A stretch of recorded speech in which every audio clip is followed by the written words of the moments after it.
بسم اللہ الرحمن الرحیم۔ معزز خواتین و حضرات، قرآن فہمی کے سلسلہ سوالات و جوابات میں پچھلے 4 پروگراموں کے ساتھ ہمارا موضوع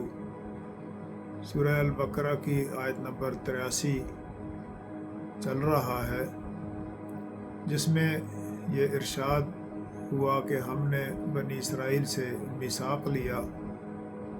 کہ وہ اللہ کے سوا کسی کی عبودیت اختیار نہ کریں،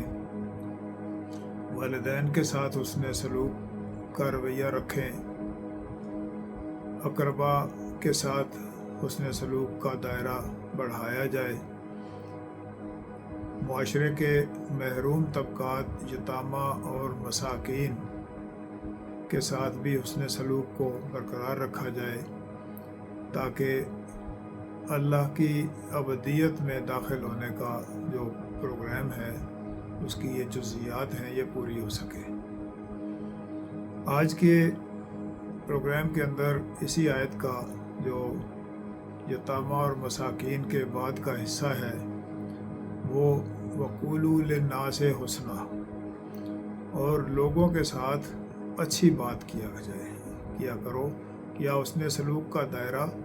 عام لوگوں تک بھی بڑھایا جائے۔ اب لفظ الناس استعمال ہوا۔ الناس وہ انسانیت کی یا بنی نوع آدم کی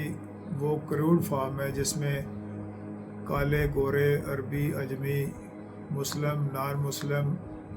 نیکوکار، گناہ گار، متقین، صدیقین، فاسقین، فاجرین، تمام کیڈرز سارے جہاں اکٹھے ہوتے ہیں،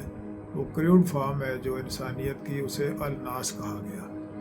کہ لوگوں کے ساتھ حسن سلوک کو قائم رکھا جائے۔ پہلے درجے میں والدین کے ساتھ بات کی گئی اچھائی کی، پھر اقربا کے ساتھ، پھر یتامہ کے ساتھ، پھر مساکین کے ساتھ۔ اب جنرلی جو بنی نوع انسان ہے اس کے ساتھ ہم حسن سلوک کا رویہ رکھیں گے، یہ حکم جاری ہو گیا۔ اب یہ حصہ اتنا وسیع المعانی ہے کہ اس تک جب کوئی بندہ پہنچ جاتا ہے تو پھر وہ قولوا للناس حسنا کی طرف جب آئے گا تو وہ نہ تو کسی کی غیبت کر سکتا ہے، نہ چغلی کر سکتا ہے، نہ کسی کو نقصان پہنچا سکتا ہے۔ الناس کی بات ہو گئی ہے کہ یہ جو رویہ ہے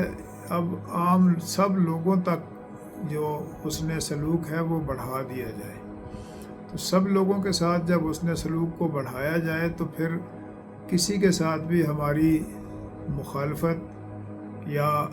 عدم مطابقت کو پیش نظر نہیں رکھا جائے کہ رسول اللہ صلی اللہ علیہ وسلم نے اپنی حیات طیبہ میں سارے لوگوں کے ساتھ جو حسن سلوک رکھا،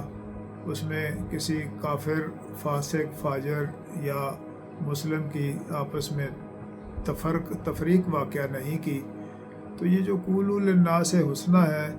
اگر یہ بات سمجھ میں آ جائے تو اللہ کی عبودیت اختیار کرنے کے لیے بہت بڑا پلیٹ فارم ہمیں مل سکتا ہے۔ یہ جو الناس کی کیفیت ہے، اس میں دیکھنا یہ ہے کہ یہ بالکل اسی طرح جیسے زمین سے پیٹرولیم مصنوعات کا جو کروڈ فارم میں کروڈ آئل نکلتا ہے، اس میں سارے درجے موجود ہوتے ہیں۔ پیٹرول بھی ہوتا ہے،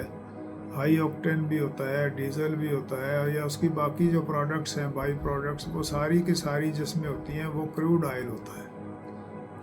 اسی طرح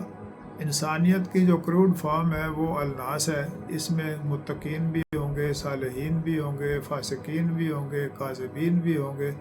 تو سب کے ساتھ حسن سلوک رکھنا ہے، اور یہ سب کے ساتھ جو حسن سلوک ہے یہ بہت بڑا کام ہے۔ اس سے پہلے ہمیں ترغیب دینے کے لیے اپنے قریبی سب سے قریب ترین جو رشتے جو تعلق ہے وہ والدین کا ہے، پھر اس کے بعد اقربا کا ہے، اس کے بعد پھر یتامہ اور مساکین کا ہے، اور اب جنرل پبلک کے ساتھ جو حسن سلوک کا معاملہ ہے وہ بتایا گیا ہے۔ اگر ہم اس پہ عمل پیرا ہونے کی کوشش کریں گے، پچھلے درجوں سے ہوتے ہوئے جب آئیں گے تو پھر ہمیں لوگوں کے ساتھ حسن سلوک کا مرحلہ طے کرنے میں آسانی ہوگی، ورنہ جو باقی اس سے جو پرائرٹیز بنی والدین کی، اقربا کی، یتامہ کی، مساکین کی، اس میں سے گزر کے اب جنرل پبلک کے ساتھ ہم نے حسن سلوک کا دائرہ کار جو ہے یہ بڑھا دینا ہے۔ تو اللہ کی ابدیت میں شامل ہونے کے لیے یہ پانچواں جو حسن سلوک کا درجہ ہے، نمبر 1 والدین کے ساتھ حسن سلوک، نمبر 2 اقربا کے ساتھ حسن سلوک، نمبر 3 یتامہ کے ساتھ حسن سلوک، نمبر 4 مساکین کے ساتھ حسن سلوک، اور اب قولوا للناس حسنا کہہ کے پوری انسانیت کو، نوع آدم کو سب کے ساتھ حسن سلوک کا جو رویہ دیا گیا کہ اب اللہ کی ابدیت میں جب داخل ہوں گے تو اللہ رب العالمین ہے، حضور علیہ الصلوۃ والسلام رحمت للعالمین ہے،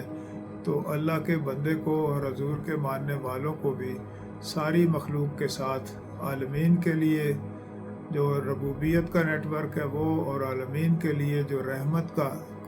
کانٹیکٹ ہے اسے بھی ہم استعمال کرتے ہوئے اس درجے پہ جب آئیں گے تو یہ پانچواں مرحلہ ہے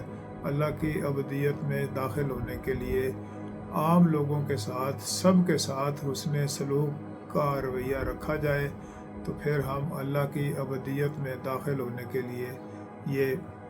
پانچواں زینہ بھی طے کر سکیں گے۔ اللہ تعالیٰ ہمیں حضور علیہ الصلوۃ والسلام کے صدقے واسطے اور وسیلے سے بزرگان دین کی پیروی میں ہمیں للناس کے لیے ہمیں حسن سلوک کے اس درجے سے گزرنے کی سخت جرأت بھی عطا فرمائے، اور یہ مرحلہ خصوصی طور پر بزرگوں کی شفقت اور حضور پاک صلی اللہ علیہ وسلم کی رحمت کے بغیر طے نہیں ہو سکتا، تو ہمیں ہر صورت میں اسوہ رسول کے ساتھ جڑے رہنے کی جو توجہ ہے اسے برقرار رکھنا چاہیے، تاکہ ہم لا تعبدون الا اللہ کا یہ جو زینہ ہے پانچواں یہ بھی چڑھ سکے۔ اللہ تعالیٰ ہمارے لیے آسانیاں پیدا فرمائے اور آسانیاں بانٹنے کا شرف بھی عطا ہو۔ وما علینا الا البلاغ المبین۔